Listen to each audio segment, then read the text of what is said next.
today we'll be making tamarind fried rice. So for this, first of all, we need to add 2 tablespoons of oil. So this is made by the rice that you have already boiled. So in this we'll be adding half a teaspoon of mustard seeds. Add 3 red chili flakes. Add 1 tablespoon of chana dal. Add a pinch of fenugreek seeds.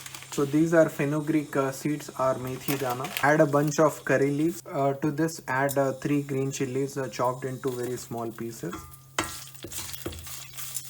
Add 1 by 4 teaspoon of turmeric powder. This is healthy and also it gives color to our tamarind rice. So while this is sauteing, I have put tamarind in water so that we can extract tamarind juice out of it. So I can smell from the sauteing of all the ingredients.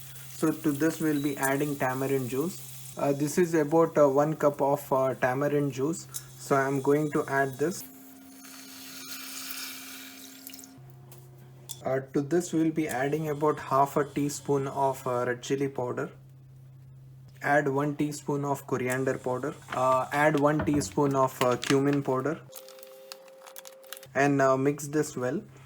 So basically now this particular juice we are going to cook it for about 10 minutes on a low to medium flame. So after 10 minutes we see that there is a boil in this. Now I have taken about 3 to 4 cups of rice which has been boiled.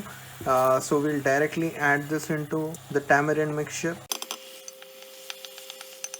We'll put the flame to low and we'll mix the rice into this tamarind. So our tamarind rice is ready. I'll cook this for about 3 to 5 minutes on a medium flame and then we'll dish out. I'll show you how the preparation looks like.